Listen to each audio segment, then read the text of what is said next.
bonjour, merci d'être avec nous pour ce nouveau numéro, le 4e de la saison du magazine de la santé.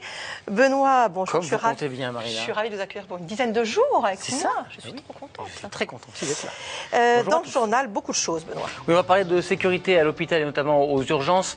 Les ministres de la Santé et de l'Intérieur veulent agir. On verra si ça plaît aux urgentistes. Scolarisation des enfants handicapés, c'est un autre thème de la rentrée dont nous parlerons avec notre invité. Et puis on parlera des conducteurs âgés. Faut-il leur maintenir un permis de conduire à vie? S'il évite désormais les longs trajets à cause d'un mal de dos, Marc n'imagine pas encore couper le moteur définitivement. Je dois avouer que si jamais j'étais obligé de lâcher la voiture, là ça me créerait un vrai souci. Au menu des chroniques, on verra comment et pourquoi nous sommes des animaux optimistes. Ce sera avec Laurent Cohen. Et puis avec Éric Lemasson, nouvelle chronique cette année. Il nous dressera le portrait d'hommes et femmes qui ont marqué l'actualité médicale aujourd'hui. Le professeur André Grimaldi. Dans notre carnet de santé, on suivra un camping-car particulier. Il fait du dépistage auprès de centres commerciaux, par exemple, pour les personnes qui auraient contracté des maladies sexuellement transmissibles. Et puis suite du in vivo consacré à des personnes handicapées devenues musiciens professionnels. À 14h30, on va parler de l'impact du sport sur le moral. Benoît entretiendra son moral, qui est excellent, bien sûr, en faisant du sport avec un coach. Et puis une psychiatre répondra à toutes vos questions. 41 555 code MS ou www.france5.fr ou encore hashtag SantéF5. Voici les 3 moyens pour nous contacter, nous interpeller, faire part de vos remarques ou de vos questions à nos invités. Nous sommes en direct, bien sûr. C'est un des livres de la rentrée, voire le livre de la rentrée, le cas Edward Einstein qui est sorti chez Flammarion, qui raconte l'histoire du fils d'Einstein qui était schizophrène, les liens incroyables entre le père et le fils et l'histoire de cette maladie à cette époque. Son auteur, Laurent Sexic, sera avec nous. Il est non seulement un grand écrivain, mais en plus médecin, comme quoi ça m'aide à tout. On commence avec le journal de la santé. Et on débute ce journal avec ce nouvel acte de violence à l'hôpital nord de Marseille. Le journal La Provence révèle l'incident qui s'est déroulé dans la nuit du 12 au 13 août dernier. Oui, un patient opéré pour une blessure par balle quelques jours plus tôt se trouvait dans le service de chirurgie thoracique de l'hôpital. En pleine nuit, il a menacé le personnel avec un revolver, séquestré plusieurs infirmières. Les forces de l'ordre ont pu rapidement maîtriser le forcené.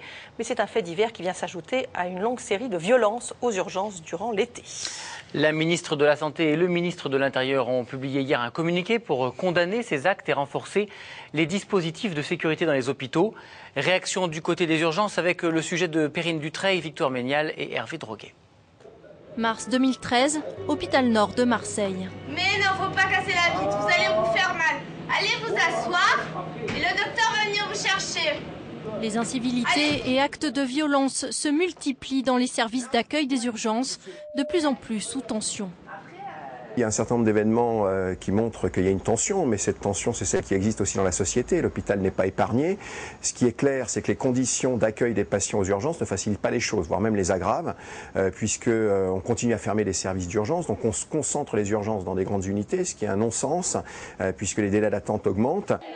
En réaction aux violences constatées notamment cet été, la ministre de la Santé, conjointement avec Manuel Valls, ministre de l'Intérieur, annonce un renforcement des dispositifs de prévention et des forces de sécurité dans certains établissements hospitaliers parmi les plus exposés.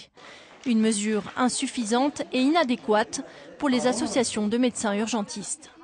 Il n'y a pas une seule mesure. Ce que nous demandons, c'est une interphonie directe avec le commissariat pour que les forces de police en nombre puissent arriver en cas d'incident. Mais ça, c'est ponctuel. Pour diminuer le taux d'agressivité aux urgences des patients, il faut améliorer leur accueil. On ne réglera pas le problème simplement avec le gros bâton. Il y a besoin du gros bâton de manière ponctuelle, mais pour améliorer la vie de tous les jours, ce sont des mesures qui améliorent la vie de tous les jours. La vie de tous les jours, c'est la formation du personnel, des locaux adaptés et plus de personnel. Un des symboles de ces revendications, la défense depuis plusieurs mois du service des urgences de l'Hôtel-Dieu de Paris, menacé de fermeture. C'est la rentrée, ça n'a rien d'un scoop, mais certains n'ont pas pu trouver le chemin de l'école. Des milliers d'enfants handicapés ne pourront pas être intégrés dans les établissements spécialisés cette année.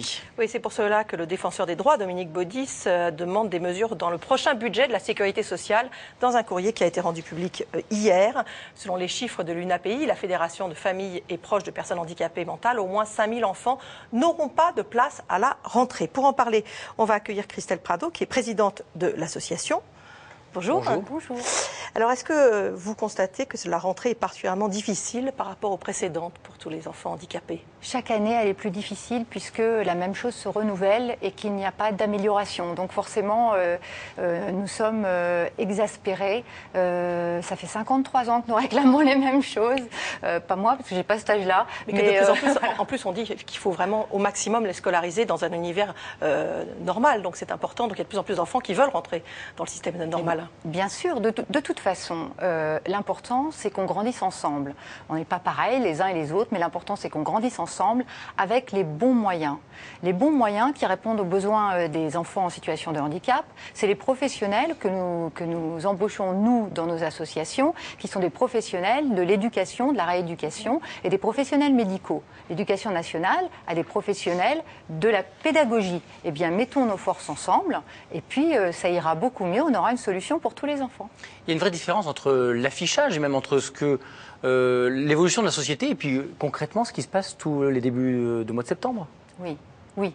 Et c'est un manque de volonté politique. Nos concitoyens, enfin je vous remercie vraiment de cette information parce que nos concitoyens ne connaissent que les annonces. Donc ils ont toujours l'impression que tout va bien. Mais en fait, quand même, la Caisse nationale solidarité et autonomie a annoncé 13 000 enfants sans solution éducative. 13 000, c'est une ville moyenne. C'est pas rien. Vous mettez une ville moyenne sous le couvercle, vous condamnez 13 000 enfants à une mort sociale. Ils n'ont pas d'avenir dans notre pays. Mais le frein, il n'est pas que financier, il est que ça n'intéresse pas. C'est quoi la raison du fait qu'il n'y a pas assez d'ambition politique, pas assez d'argent qui est mis sur la table et de moyens? Faire de la politique, c'est gérer des priorités. Or là, on se rend bien compte que ça n'est pas une priorité. Nous, on souhaite que ça le devienne. Le défenseur des droits, qui est dans une autorité administrative indépendante, a bien joué son rôle d'autorité administrative indépendante en posant les choses, non seulement la question, mais aussi en indiquant la solution. C'est le projet de loi de finances sur la sécurité sociale qui sera voté à l'automne. Je pense que là, il nous faut un plan Marshall sur l'éducation. On est montré du doigt par l'Europe. On paye des amendes pour défaut de scolarisation. Et l'UNICEF nous a pointé du doigt dans son dernier rapport en termes d'éducation. Enfin, on n'a pas l'habitude d'avoir le premier rôle à l'UNICEF. Quelle est l'urgence pour vous? C'est créer plus de classes spécialisées ou plus de postes d'auxiliaires de vie scolaire dans des classes normales? Où est-ce qu'il faut mettre l'argent en priorité? Chaque personne a des besoins différents. Donc de toute façon, l'urgence, on le sait, ce sont des enfants qui sont autistes avec des gros troubles du comportement ou des enfants polyhandicapés qui relèvent, tel que l'éducation est organisée aujourd'hui, plus, si vous voulez, de l'éducation spécialisée, et je regrette qu'il y ait encore cette dichotomie, de l'éducation spécialisée que de l'école ordinaire. Donc ce qu'il faut faire, c'est d'abord créer ces places, et puis ensuite faire travailler les deux mondes ensemble, et tous les enfants seront accueillis à l'école de la République, et on aura enfin un pays digne et accueillant. Voilà. Merci beaucoup. Je vous en prie. Elles sont présentes à l'arrière de tous les paquets de cigarettes, ces images de dents abîmées ou de tumeurs censées dissuader les fumeurs. Des images chocs, mais qui ont peu d'impact sur les jeunes. C'est le résultat d'une étude menée sur 1 millier d'adolescents britanniques. Oui, 2 sondages ont été réalisés en 2008 et 2011. Les résultats sont effectivement décevants. Moins de 10% des adolescents étaient capables de décrire les photos placées à l'arrière des paquets. Quant aux messages écrits, moins d'1% des sondés pouvaient les restituer. C'est un peu mieux en revanche concernant l'avant du paquet, puisque le slogan « Fumer tue » est par exemple connu par la moitié des jeunes interrogés, ce qui ne veut pas vraiment dire que, parce qu'ils le connaissent, ils fument moins. Après les jeunes, on parle des seniors et plus particulièrement des automobilistes. En juin dernier, une proposition de loi a été présentée au Sénat pour imposer aux conducteurs d'un certain âge un contrôle médical, comme c'est le cas dans d'autres pays. La proposition a été renvoyée en commission et un groupe de travail doit maintenant se pencher sur cette question. Oui, parce qu'avec l'âge, la vue baisse, les réflexes diminuent et ces pertes de facultés peuvent être à l'origine d'accidents de la route. Doit-on remettre en cause le permis de conduire à vie? Les éléments de réponse, c'est dans ce reportage signé Céline Morel, Mathieu Vibaud, Marc Lavastrou et Eliane Lassibille. Malgré ses 82 ans, Marc conduit sa voiture tous les jours dans les rues de Paris. Son permis de conduire, il l'a obtenu en 1955 et ce n'est pas son âge qui va mettre un frein à ses habitudes. L'autoroute, le périphérique, je suis à l'aise partout. Alors, je ne sais pas si je suis une exception, j'en sais rien, c'est possible, mais en tout cas, moi, rien ne me fait peur. Je pense que c'est parce que je conduis vraiment tous les jours. Maintenant, Il est vrai que si je devais aujourd'hui, en 2013, repasser mon code, il est probable que je ne sois pas admis. S'il évite désormais les longs trajets à cause d'un mal de dos, Marc n'imagine pas encore couper le moteur définitivement. Je dois avouer que si jamais j'étais obligé de lâcher la voiture, là ça me... Bon, je ne sais pas ce que ça sera dans quelques années, mais pour l'instant, là, ça me créerait un vrai souci. J'ai 20 ans dans ma tête, alors tant que j'ai mes 20 ans, je continuerai à conduire. C'est surtout le physique qui va me guider. Et s'il reste en forme, Marc pourrait encore conduire de nombreuses années. En France, une fois le papier rose en poche, aucune limite d'âge ni visite médicale n'est obligatoire. 20% des conducteurs ont plus de 65 ans. Un âge à partir duquel il peut devenir dangereux de conduire. Les points faibles des seniors, c'est quand même la vue. Et ce sont les pathologies que les seniors ont, c'est-à-dire les maladies cardiovasculaires, les maladies neurologiques, les troubles cognitifs qui sont liés à la vieillesse. Il y a aussi les traitements qui sont induits par ça, que ce soit les antidépresseurs, les sédatifs et tout ça. Donc il est indispensable qu'à partir d'un certain âge, on ait au moins une visite médicale pour vérifier si on a déjà une acuité visuelle suffisante et si on n'a pas une pathologie qui peut entraîner une contre-indication à la conduite automobile. Dans la plupart des pays européens, la validité du permis de conduire est soumise à des contrôles réguliers. En France, la proposition de loi qui rendrait obligatoire une visite médicale à 70 ans suscite déjà de nombreuses réactions. Les seniors ne sont pas plus accidentés que les autres. Je rappelle que les seniors, c'est 16% de la population et seulement 8% des victimes. Et donc il n'y a pas de raison de faire un contrôle médical qui serait uniquement ciblé sur cette population senior. Pour cette association, rien ne vaut la prévention. C'est ce que propose aussi l'école de conduite française. Aujourd'hui, ce groupe de seniors retourne sur les bancs de l'école. Au programme, une journée de remise à niveau. À partir des panneaux, la vitesse est limitée à 50 km/h. Révision du code, mais aussi des principales difficultés rencontrées par ces conducteurs, comme les carrefours à sens giratoire, particulièrement stressants pour les seniors. Après la théorie, place à la pratique. Cette machine permet de tester la vision. Voilà, vous me dites si vous arrivez à lire soit les lettres, soit les chiffres.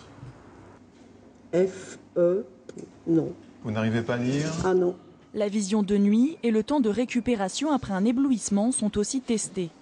Pour Yvette, les résultats ne sont pas très bons. On a la vision de nuit.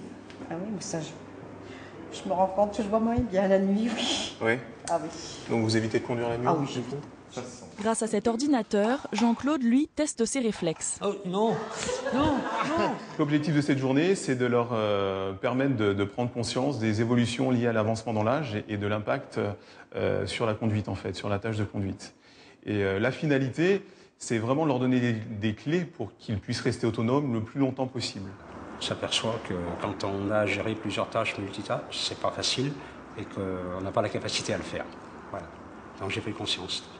Vous espérez pouvoir conduire encore longtemps? J'espère, parce que c'est un espace de liberté. Après, je pense que je saurai aussi m'arrêter à temps si je me rends compte que je deviens dangereux pour moi-même et pour les autres.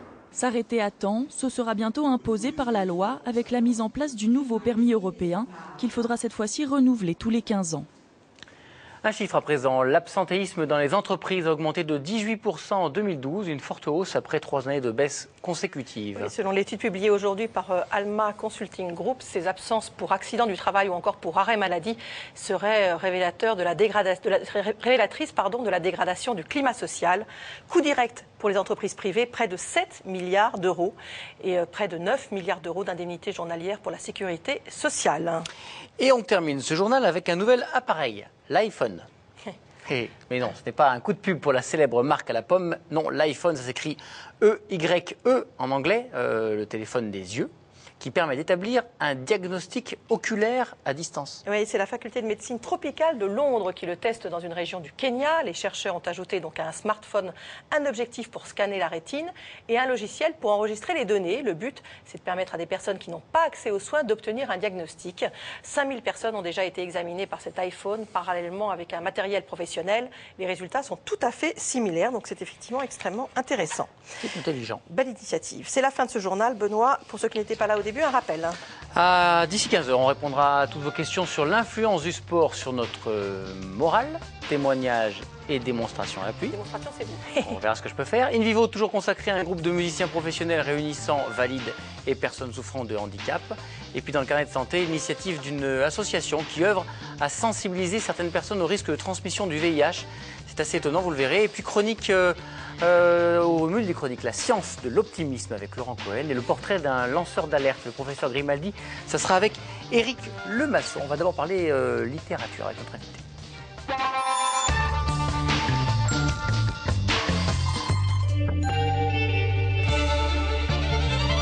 Littérature et médecine. Mon fils, c'est le seul problème qui demeure sans solution. Lorsque Albert Einstein prononce cette phrase, en fait, il fait référence à son cadet, Édouard, qui souffre de schizophrénie, qui a été interné durant pratiquement toute sa vie. Laurent Sexic, bonjour. Bonjour. Vous êtes écrivain, mais vous êtes aussi médecin, vous êtes radiologue. Il y a quelques années, vous aviez écrit un livre absolument superbe qui avait remporté un grand succès, qui était Les derniers jours de Stefan Zweig. Et là, donc, vous publiez le cas Édouard Einstein, ça paraît chez Flammarion. Donc vous racontez, Pardon, Jagali, non, c'est vous qui l'avez vous racontez la vie donc d'Édouard et sa relation avec son père, Albert. Ce qui est étonnant, c'est que Albert Einstein est connu évidemment dans le monde entier de génération en génération, et on connaît pratiquement rien de sa vie privée.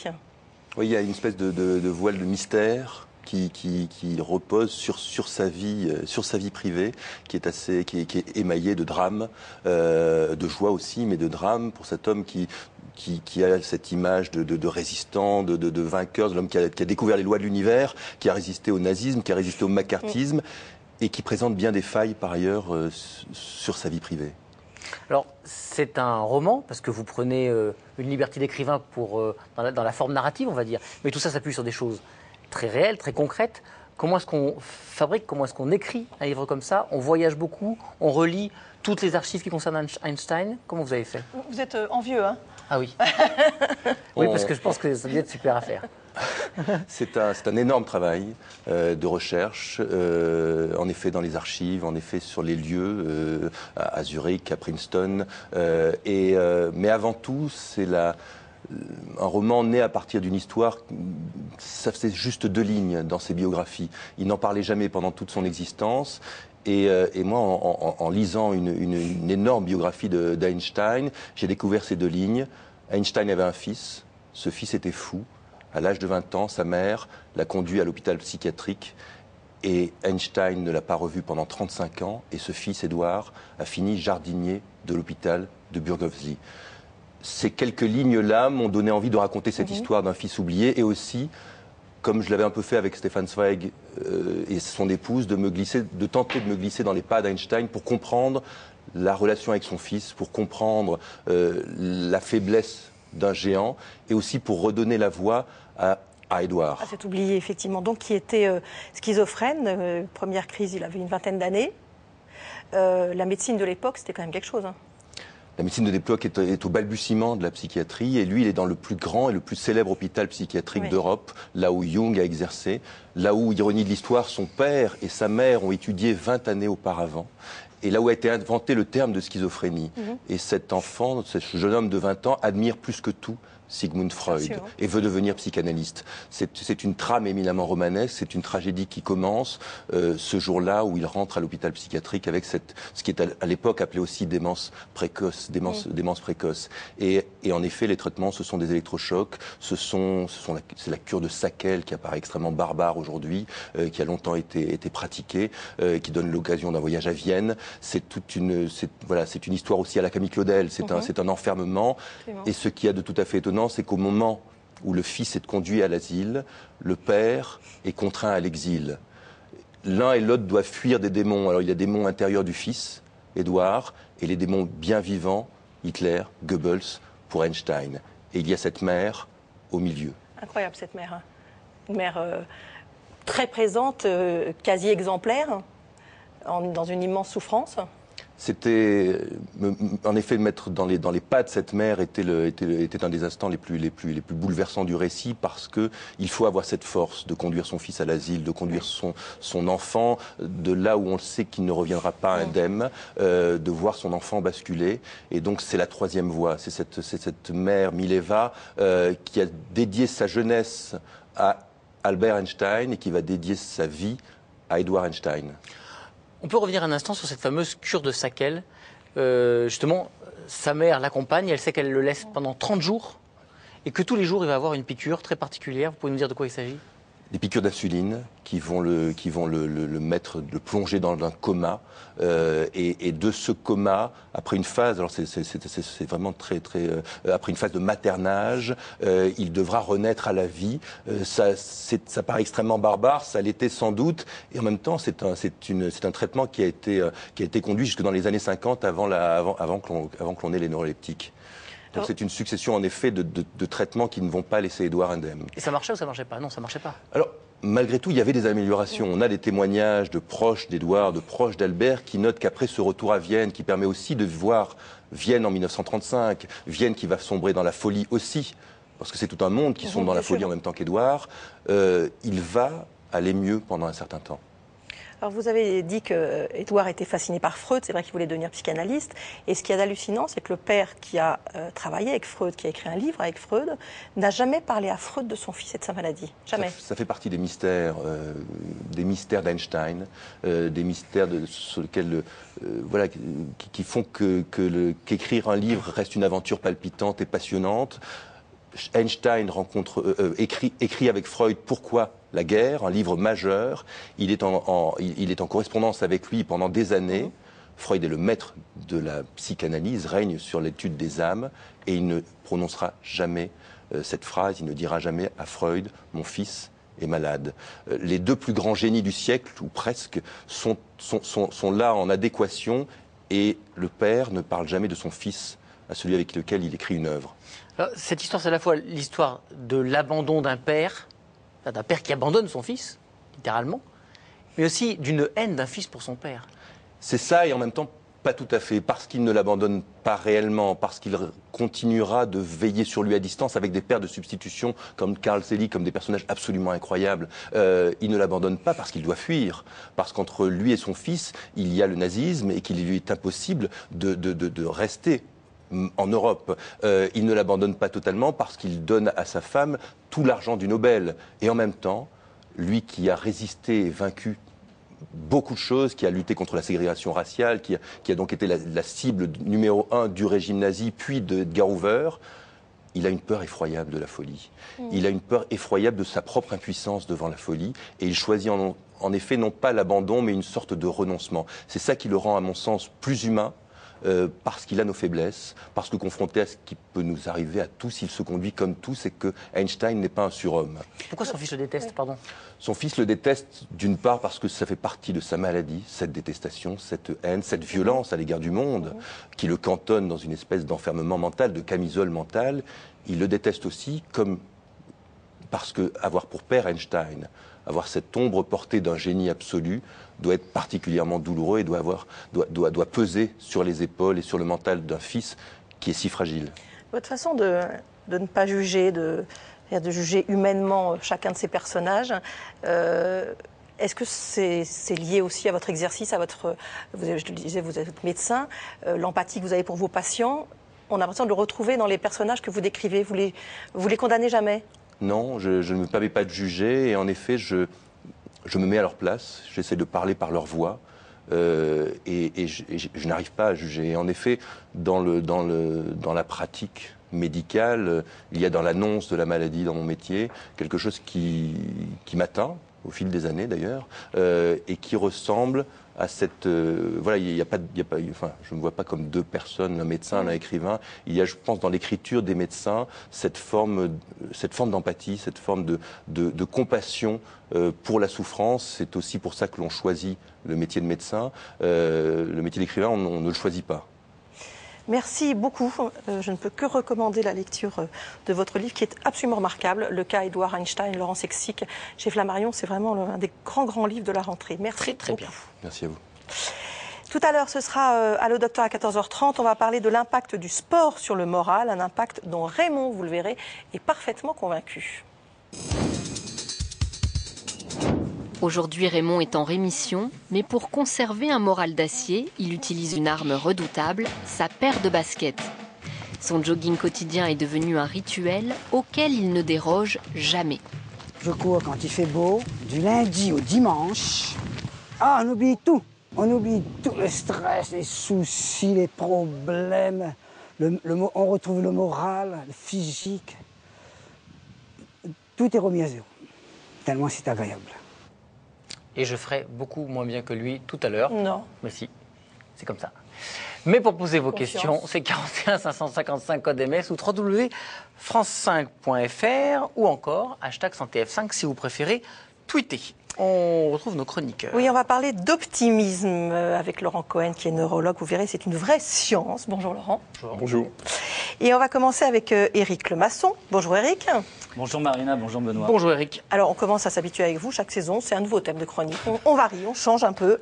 Cette année, c'est le portrait du mois. En fait, vous dresserez le portrait d'une personnalité qui a marqué l'actualité médicale 100 ans, choisie en toute subjectivité. On assumera. Totalement. Et il ne va évidemment pas s'agir de livrer que des bons points à travers le portrait de l'homme ou de la femme, évidemment, du mois. Sait-on jamais. Vous décrypterez un fait actualité qui vous semble en tout cas important. Et cette fois-ci, on commence avec le professeur André Grimaldi, qu'on commence à connaître. Hein. Oui, alors c'est pas encore une célébrité, c'est pas Johnny Hallyday, mais enfin le grand public s'est habitué ces dernières années à voir ce visage et surtout, j'allais dire, à entendre une voix singulière, une voix très mesurée, très ciselée sur le ton, mais très forte et très virulente sur le contenu. Le professeur André Grimaldi est un médecin réputé, diabétologue, endocrinologue à la Pitié-Salpêtrière depuis des années et pendant des années. Et c'est aussi, et ça c'est une espèce en voie de disparition, un médecin militant, farouche, défenseur du service public. Et il est devenu une voix qui compte ces dernières années dès lors qu'il est question, alors en plus il parle bien, les médias l'adorent, dès lors qu'il est question du financement de la sécurité sociale, du service public, de l'accès aux soins pour tous, etc. Des dépassements d'honoraires. Des dépassements d'honoraires. Et en fait, c'est un terme à la mode, mais il est devenu ce qu'on appelle aujourd'hui un lanceur d'alerte, c'est-à-dire une personne qui n'a pas de fonction officielle dans ce domaine-là, mais du fait de ce qu'elle représente, eh bien, va jeter comme ça des pavés dans la mare médiatique, souvent lui sous forme de pétition, on l'a vu par le passé, et au nom d'un idéal, au nom de l'idée qu'il se fait de ce service public hospitalier, de ce système de soins à la française qu'il veut défendre, eh bien, il va venir titiller tous les ministres de la Santé, quels qu'ils soient, de droite, de gauche ces dernières années, donc le professeur André Grimaldi. Donc vous venez de le dire, il y a quelques mois, il avait lancé une pétition pour sauver l'hôpital public, 700 000 signatures tout de même. Et puis, dernier combat en date de M. Grimaldi, c'est à cette rentrée une nouvelle pétition pour sauver la Sécu. Et là aussi, c'est signé l'idée est bonne, hein. Par tout le monde. Alors, en fait, la pétition est très sobrement intitulée « Pour un débat public sur la santé ». C'est-à-dire qu'il ne demande pas ni des moyens, ni de l'argent, ni des postes, etc. Et c'est là toute l'habileté politique et le génie peut-être pas, mais enfin l'habileté de M. Grimaldi, c'est de réunir autour de lui, sur cette question de la sécurité sociale, des personnalités fort diverses qui viennent de plusieurs secteurs de la société, qui sont de droite, qui sont de gauche, en disant on ne va pas réclamer, on va demander qu'on se parle et qu'on s'entende parce qu'il se passe des choses, l'air de rien dans ce pays, sur la sécurité sociale, c'est-à-dire que les fondements même, l'idée même de notre sécurité sociale, de notre système de soins est en train de disparaître sans qu'on en parle. Et autour de lui, vous avez aussi bien le député UMP Bernard Debré, fils du Premier ministre du général de Gaulle, que des éditorialistes de gauche censés être proches du gouvernement actuel, qu'un ancien ministre de droite, Guémard, que des penseurs ultra laïque, mais en même temps, Monsieur Sicard, l'ancien président du comité d'éthique, plutôt estampillé une pensée chrétienne, on va dire. Et voilà. Et tous ces gens s'allient à Monsieur Grimaldi, qui lui est une conscience de gauche, comme on dit, c'est-à-dire dans sa jeunesse, il a été militant trotskiste, membre de la LCR, la Ligue communiste révolutionnaire, au nom de l'idéal commun de la sécurité sociale à la française, pour venir, il faut qu'on en parle, parce qu'il y a des choses qui se passent sans qu'on s'en aperçoive en quelque sorte. Alors, il y a quoi dans cette pétition ? Alors, cette pétition, on va prendre une citation qui est tout à fait révélatrice. Si on n'y prend pas garde, si on poursuit dans cette voie, dit-il, la protection sociale ne prendra bientôt plus en charge que les patients les plus démunis et les malades les plus gravement atteints. Autrement dit, tout le reste, c'est-à-dire ce qui nous conduit tous les jours chez le généraliste ou à la pharmacie, va échapper totalement au système de protection sociale publique français. Et on le sait bien, on voit bien que tout ça, ça se décide généralement, remboursé ou déremboursé, entre deux portes de cabinet ministériel, et on découvre comme ça l'été, tiens, tel médicament, il est plus remboursé ou un peu moins, etc. Et ce que disent les signataires de cette pétition lancée par Grimaldi, c'est qu'au fond, notre pays peut bien décider de rembourser ou de dérembourser, de maintenir coûte que coûte ce système de sécurité sociale à la française, ou bien lui tourner le dos et d'aller vers un système d'assurance privée, de mutuelle à l'américaine, etc. Encore faut-il qu'on le sache, qu'on en parle et qu'on le décide collectivement. C'est-à-dire, quel système de soins voulons-nous? Comment le finançons-nous? Ça mérite un débat politique au sens le plus noble du terme. On prend un exemple un peu plus précis d'une mesure. Eh bien oui, c'est-à-dire qu'il y a un exemple tout à fait récent. Même lorsque on protège davantage les gens pour qu'ils soient remboursés davantage, Grimaldi nous dit, eh bien là, c'est un coup de plus porté à la Sécu. C'est paradoxal, mais c'est comme ça. Récemment, il y a eu une longue négociation avec un accord entre patronat et syndicats sur le travail. On ne va pas rentrer dans le détail. Il y a un accord qui prévoit que les salariés auront un accès privilégié, plus facile, moins cher, à des mutuelles.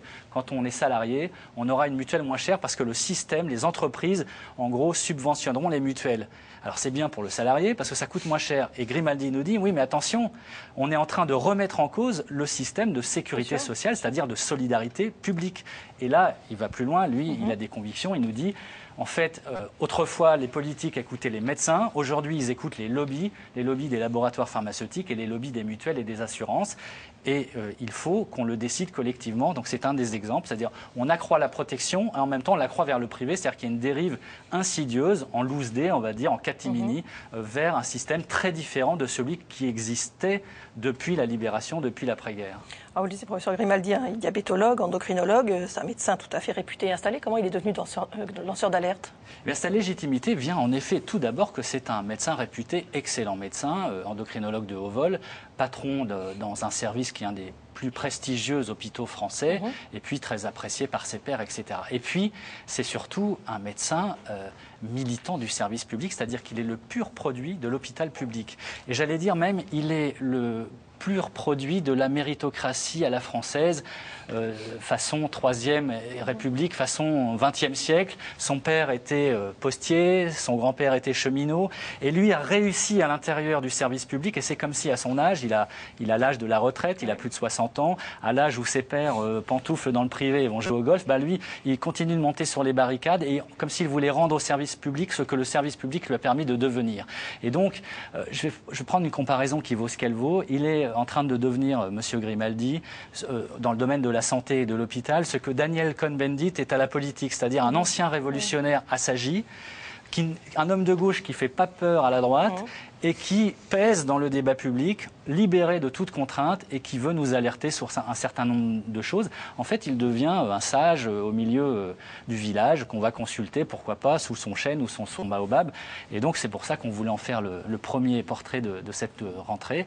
Monsieur André Grimaldi et cette pétition qui vaut au moins le coup d'être lue pour un débat public sur la santé. Très bien, merci beaucoup Eric. On va parler de personnes qui présentent des personnes qu'on dit à risque. On estime en France qu'il y a 50 000 personnes qui ignorent qu'elles sont séropositives. Elles peuvent donc transmettre sans le savoir le virus du sida à leurs partenaires sexuels. Et parmi ces groupes donc, de personnes à risque, il y a des populations que l'on qualifie d'invisibles. Il s'agit de personnes ayant des rapports sexuels clandestins dans des lieux de rencontres extérieurs comme des parkings, des forêts. Et pour les sensibiliser au risque de contamination, une association, HF Prévention, va à leur rencontre sur le terrain. Delphine Renaud et Arnaud Jacques les ont suivis durant leur intervention. Un centre commercial, un sous-bois, un lieu qui semble anodin à première vue. Mais pas pour Jérôme André.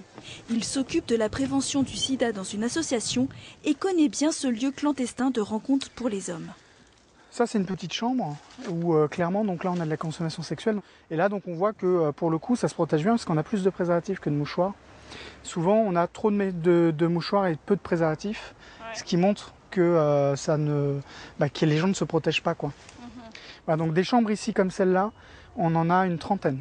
Sur l'ensemble du lieu, ouais. Dans 80% des cas, les hommes qui se retrouvent dans ces bois mènent une double vie. Mariés, pères de famille, ils viennent ici pour avoir des relations extra-conjugales, homosexuelles et souvent sans protection. Donc là, pareil, on est dans une chambre.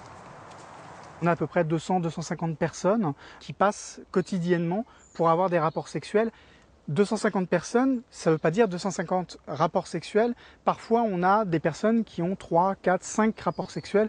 Vous imaginez bien que s'ils sont contaminés par le VIH ou une infection sexuellement transmissible, ça devient très compliqué parce que du coup, ils se surcontaminent tous les uns les autres.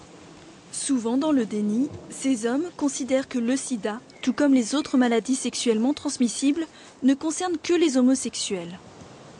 C'est des gens qui n'ont pas conscience que la maladie puisse les toucher. Il faut imaginer qu'avec leur femme, ils n'ont jamais utilisé le préservatif. Donc à partir de là, ils n'ont jamais utilisé le préservatif. Souvent, on entend oui, ce sont les homosexuels les plus touchés. Alors oui, en termes de prévalence, c'est vrai. Sauf que les autres hétérosexuels ne prennent pas non plus de précautions. Au final, ça n'en finit jamais. Pour les sensibiliser aux risques, l'association HF Prévention va à leur rencontre. Bonjour, excusez-nous de vous déranger. On fait partie d'une structure associative de prévention santé. Oui. On est là un petit peu à se déplacer un peu partout, dans les forêts, aires d'autoroute, parking, à proposer du matériel de prévention. Non. D'accord. Tu as déjà été dans un centre de dépistage anonyme et gratuit ou un labo? Ouais, tout ça. Bon, mais on avait plus que pas assez, non? L'objectif est de discuter, écouter, conseiller et surtout ne pas juger. Ça m'est déjà arrivé d'avoir des rapports non protégés. Ouais. Aussi. Comme tout le monde. Ouais. Pratiquement. Ouais. Le 100% n'existe pas. Ouais. Mais par contre, quand je peux, c'est protégé. Ouais. Sinon, si quand tu le fais les rapports non protégés, c'est que tu as confiance à la personne. On culpabilise, on se dit ça y est. Ben oui, hein, et tu fais quoi après? Quand tu l'as eu, après tu culpabilises, tu attends que ça se passe, c'est ça? Dans son camping-car, l'association accueille ces hommes et leur propose des tests rapides de dépistage du VIH. Afin de mieux les connaître et les orienter, l'entretien débute par un questionnaire. Je commence. Vous êtes un homme, une femme ou une trans? Un homme. D'accord. Votre orientation sexuelle, est-ce que c'est homo, bi, hétéro? Bi. Bi. J'ai été marié. D'accord. Vous avez eu des enfants? Oui, 3. Oui. 3 enfants et j'étais marié 30 ans. Le test est simple et rapide. L'attente ne va durer qu'une minute. L'occasion de pouvoir continuer la discussion. Il y a beaucoup de personnes qui n'ont pas de préservatif, hein, ils arrivent là les mains dans les poches. Moi, ça m'est arrivé de voir moi des fois des trucs, le mec il me dit t'as pas une capote, je dis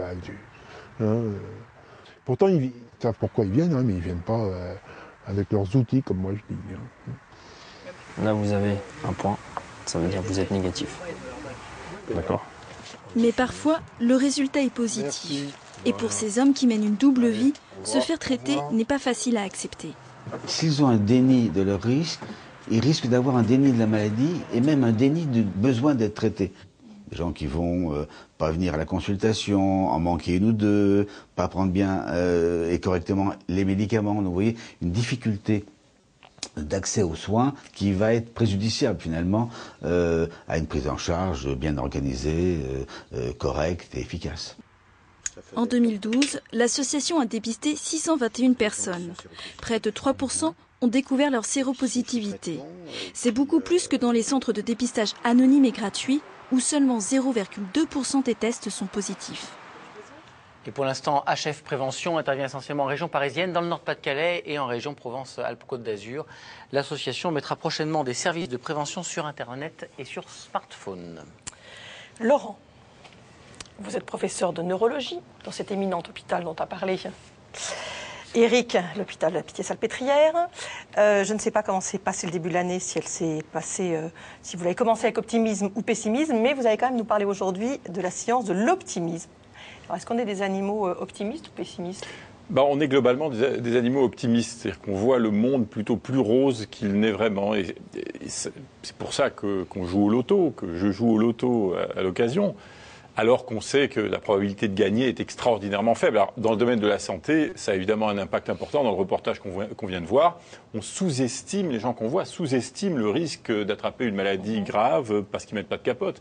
Des fumeurs sous-estiment le risque d'avoir un cancer du poumon ou un infarctus, bien qu'ils fument. Donc c'est quelque chose d'assez important. Alors, par exemple, si on prend une population de gens et qu'on leur demande est-ce que, d'après vous, vous avez plus ou moins de chances que la moyenne, de risque que la moyenne des gens du même genre, d'avoir, par exemple, un cancer? Eh bien, il y a une grande majorité de gens qui disent « j'ai moins de chances que la moyenne, moins de risques que la moyenne ouais. ». Alors que, par définition, il y a exactement la moitié des gens qui ont plus de risques et la moitié des gens qui ont moins de risques. Mais il y a une grande majorité de gens qui disent « non, j'ai moins de risques que la moyenne ». Est-ce qu'ils sont optimistes ou c'est juste qu'ils ne connaissent pas la réalité des chiffres? C'est une question d'ignorance finalement. On ne connaît pas les chiffres de la mortalité liée au tabac, on ne connaît pas les chiffres de probabilité liés au loto, et que c'est ça qui nous rend optimistes. Alors il y a les deux. Il y a les deux. C'est vrai qu'il y a une part d'ignorance qui peut jouer. C'est-à-dire que, bon, si vous ne savez pas, vous ne savez pas. Il y a des gens qui ont des difficultés à comprendre bien les nombres, ce que veulent dire les nombres qui expriment les probabilités. Mais même si vous êtes parfaitement bien informé, néanmoins, il y a ce biais d'optimisme qui persiste. Un exemple. Alors, un exemple. Alors, ce qui est un point important, c'est que non seulement on est optimiste, mais on reste optimiste, même si le monde nous dit vous ne devriez pas être si optimiste que ça. Ouais. C'est rebelle l'optimisme. Alors, pour prendre résistant. Ouais, c'est résistant. Alors, je vous donne un exemple tiré d'une expérience qui a été faite par des chercheurs londoniens de l'équipe de Ray Dolan. Par exemple, l'expérience se fait en 3 étapes. Première étape, on pose à des gens un certain nombre de questions. On leur demande d'estimer un risque. Quel est le risque, d'après vous, que vous ayez une maladie d'Alzheimer, que vous fassiez cambrioler, que vous ayez un accident, que vous ayez une maladie de Parkinson, etc., que vous ayez un infarctus. Voilà. Et on demande aux gens de donner un chiffre. Je ne sais pas, 30%. J'ai 30% de risque d'avoir un cancer. Étape 2, on leur donne la vraie valeur.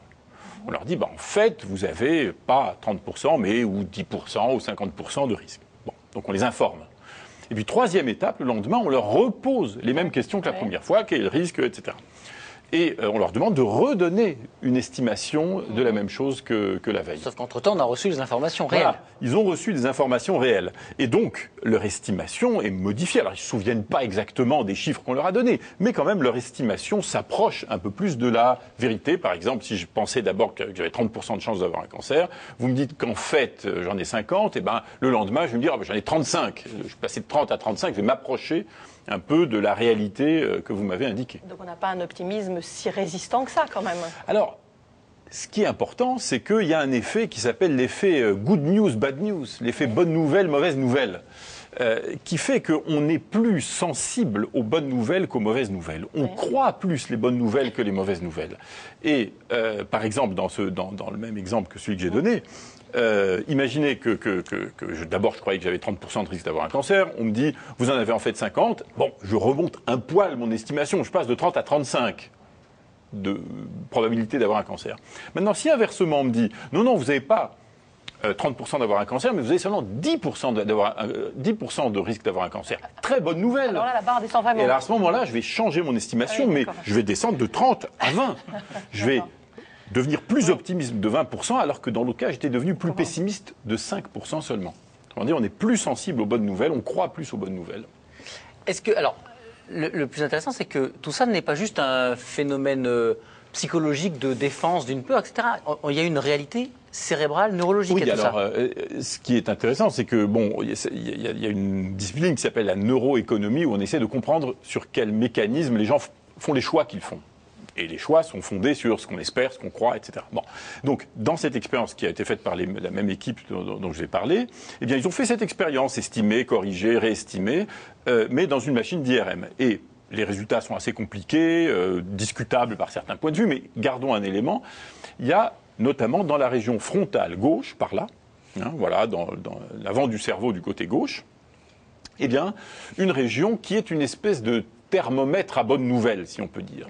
C'est-à-dire que si j'apprends qu'en fait, j'ai pas 30%, mais 10% de chance d'avoir un cancer, bonne nouvelle, eh bien, cette région va beaucoup s'allumer. Si j'ai une petite bonne nouvelle, elle va moins s'allumer. Si j'ai une super bonne nouvelle, elle va s'allumer très fort. Donc, une espèce de détecteur, de mesureur de bonnes nouvelles, dont on peut penser peut-être que ça va nous servir à réviser. Quel rôle ça joue exactement? Alors, est-ce que cette espèce de thermomètre à bonne nouvelle sert vraiment à réviser nos estimations, nos croyances, nos attentes? Alors, ce qu'ils ont fait, c'est qu'ils ont utilisé une autre technique qui s'appelle la stimulation magnétique transcrânienne, TMS, dont on a déjà parlé à l'occasion. Voilà, c'est une espèce de poêle à frire qu'on se colle sur la tête, à un endroit choisi. Avec un aimant à l'intérieur. Avec des bobines à l'intérieur. On balance un grand coup de courant. Alors, ça ne balance pas un grand coup de courant dans la tête, mais quand même un petit peu. Et utilisé d'une certaine manière, ça sidère un petit peu, ça met un petit peu hors circuit la région du cerveau qu'on a choisie. Donc ce qu'ils ont fait, c'est qu'ils ont appliqué cette stimulation magnétique transcrânienne à cette fameuse région frontale gauche, thermomètre de la bonne nouvelle. Et une fois que les gens ont été un petit peu assommés de cette région-là, ils ont refait la même tâche, estimé, corrigé, etc. Et ce qu'ils montrent, c'est que on continue à tenir compte de la réalité pour corriger nos estimations du risque. Mais on est aussi sensible aux bonnes nouvelles qu'aux mauvaises. On n'est plus spécialement sensible aux bonnes nouvelles, on est également sensible aux bonnes nouvelles et aux mauvaises nouvelles, ce qui suggère que cette région non seulement mesure la bonne nouvelle, mais également a un rôle pour que cette bonne nouvelle modifie nos croyances et nos attentes sur le monde. Alors, au final, à quoi ça sert d'être optimiste contre vents et marées, finalement? Pourquoi on est si optimiste? Alors, c'est une grande question. En fait, on pourrait penser que ça fait du mal d'être optimiste, parce que vous dites, oh là là, si je suis optimiste, si je m'attends vraiment à avoir un grand succès à cet examen et que je me plante, je vais être horriblement déçu, ça va être affreux après. Bon. Mais c'est pas vrai.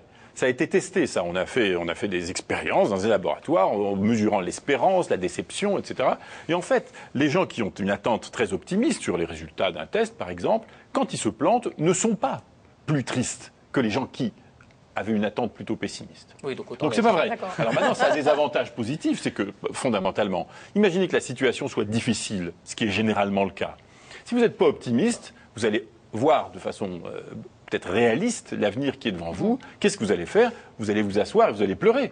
Oui. Autrement dit, vous n'aurez plus de motivation à agir. Et le simple fait de ne pas avoir de motivation à agir va vous empêcher d'avoir un avenir. Bon. Donc c'est dangereux de ne pas avoir de motivation. Donc il vaut mieux avoir un peu trop de motivation que être trop proche de la réalité. Très bien. L'espoir fait vivre. Merci beaucoup, Florent. C'est l'heure de In Vivo maintenant. Valides ou handicapés, les musiciens des percussions de Treffort sillonnent les routes toute l'année pour donner leurs concerts. Ils sont même allés en Chine. Cette fois, ils sont attendus en Lorraine pour un festival d'été qu'ils ont longuement préparé. Vous voyez ce reportage de Dominique Thierry, Éric Pouget, David Sicot et Hervé Lagoutte. Près de Bourg-en-Bresse, des ouvriers handicapés sont devenus musiciens professionnels grâce à l'audace d'un chef de chœur.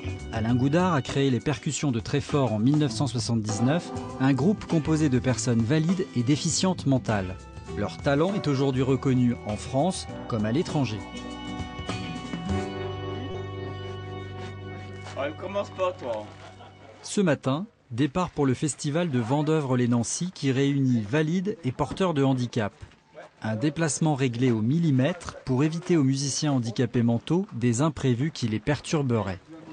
Toute la préparation psychologique qu'on a faite jusqu'à présent, il faut pouvoir la préserver pour que le concert se passe dans la meilleure énergie possible. Puis après, bien, on sait très bien qu'il y a de l'inattendu, de l'imprévu, mais au moins on a déjà tout cet accompagnement qui font que chacun part aussi avec une certaine sérénité. Tous ne sont pas du voyage, mais comme ils partent à tour de rôle selon les programmations, il n'y a pas de jaloux. Ouais, j'aurais bien aimé y aller, mais après, c'est pas grave. Hein. Moi, je suis déjà partie en Chine. On est tous là ensemble, en train de charger. Il y a des liens qui se créent. On a l'impression qu'on part en vacances. Allez, on monte. Let's go. L'éducateur du foyer, lui aussi musicien, les accompagne toujours pour prévenir la moindre difficulté. Et puis merde pour le concert et pour le stage aussi. Toute l'année, les percussions de Treffort sillonnent les routes de France et donnent une cinquantaine de concerts dans des théâtres et des festivals. Depuis 10 ans, ils se produisent aussi à l'étranger. Espagne, Allemagne, Italie et tout récemment en Chine. À chaque fois, c'est le même plaisir d'aller à la rencontre du public et de montrer leur talent de musicien.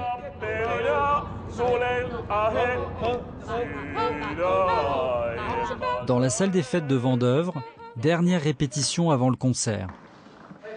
Donc j'aimerais bien, moi, entendre l'improvisation du début, c'est-à-dire sur le tien de son, Daniel, d'accord?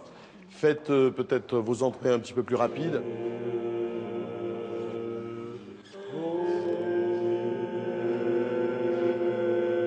Chaque fois qu'on rentre dans un autre lieu, il y a une part de déstabilisation. Là, on va voir la même chose tout à l'heure. Il faut retrouver des marques, comment on va faire sonner. Enfin, tout ce travail que fait le musicien en permanence. Au début, je l'avais bien sûr, le track. Quand on commence, on ne sait pas à quoi s'attendre. Donc là, oui, je l'avais. Puis à force, d'habitude en habitude,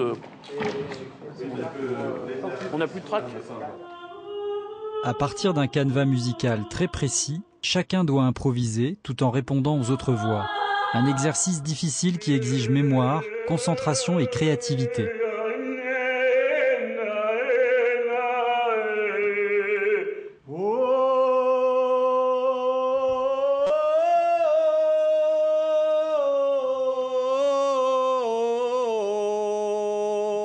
On est obligé d'être très proches les uns des autres par le regard, par la présence physique, pour pouvoir se souvenir de tout ça et pour pouvoir se soutenir dans ces moments, parce que c'est pas toujours évident d'avoir 1 heure de musique dans la tête, quoi. Voilà. Hélène et Laura, les 2 choristes valides, entrent en scène. Chanter avec des personnes handicapées ne leur a jamais posé problème. Le chant abolit les différences.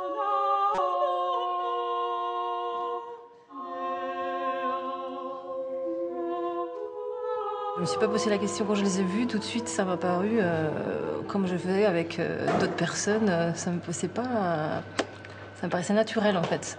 Du coup, voilà, là où je me suis dit, tiens, moi je suis espagnole, je suis différente. Ma différence est là, j'ai d'autres différences, j'ai mes propres handicaps aussi. Donc la question ne se pose pas en fait.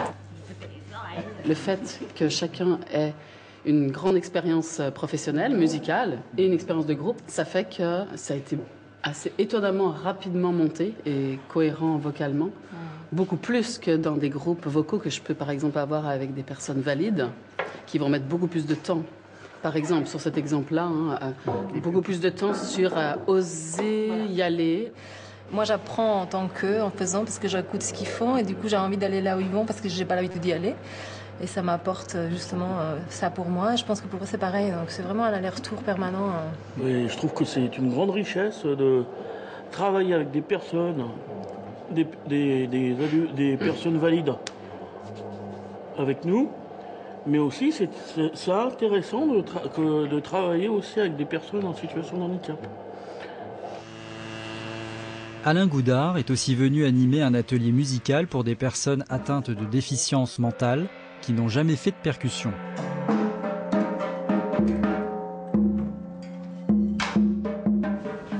Est-ce qu'on peut essayer de faire que tout le monde ait de quoi jouer, nous aussi, comme ça, on va mettre un peu tout ce qu'on peut avoir.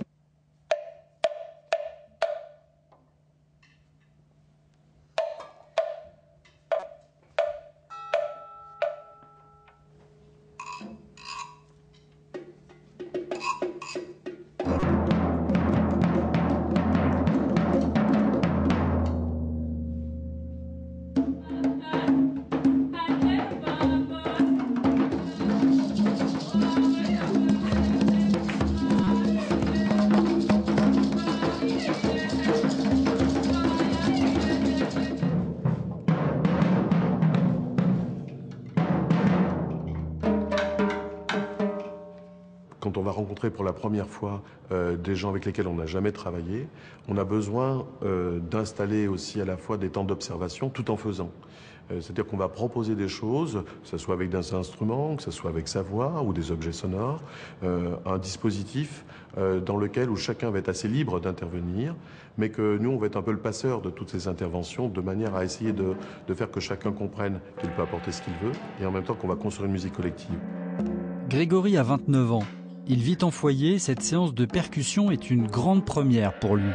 Moi, je vis là, ça m'apaise, la musique. Que je pétais pas, que je suis en crise, je m'apaise. Que j'ai appris, je faisais la musique aujourd'hui, j'ai pété la forme. J'ai bu 3 cafés, mais ça allait.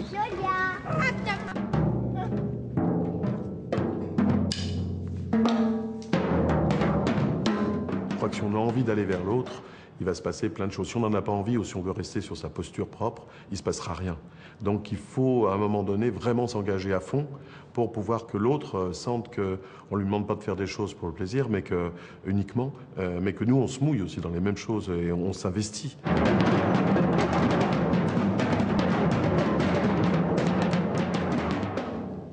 Fin de ce document demain. Un petit appel à témoins, Benoît. Vous êtes adulte et souffrez d'acné sévère sur le visage et le corps. Vous avez essayé plusieurs traitements. C'est lui qui me fait rire. C'est Laurent Cohen qui me fait rire. C'est innocent. Donc, si vous êtes adulte et que vous souffrez d'acné, que vous essayez plusieurs traitements pour atténuer ce problème, nous avons besoin de votre témoignage et on vous promet que ce ne sera pas pour rire du tout. Contrairement à ce que... Mais on riait pas du appel à témoins, on riait d'autres choses avec Laurent. Non, parce que c'est pas drôle. Mais non, mais c'est survenu à ce moment-là, nous n'y pouvons Voilà, rien. ça n'a rien à voir. Bref, contactez-nous au 01 58 88 85 21. Quelques SMS. D'abord, concernant le sujet que nous avons diffusé dans le journal sur le permis des seniors. Agnès nous dit l'idée de faire passer une visite médicale pour le permis de nos seniors m'inquiète. Ils vont perdre leur autonomie. C'est une des grandes questions, effectivement. Autre SMS, avec la retraite à 67 ans, il faudra aller travailler à pied si on n'a plus le droit de conduire. Encore Je métro. pense que ça ne va pas être aussi drastique que ça. Non.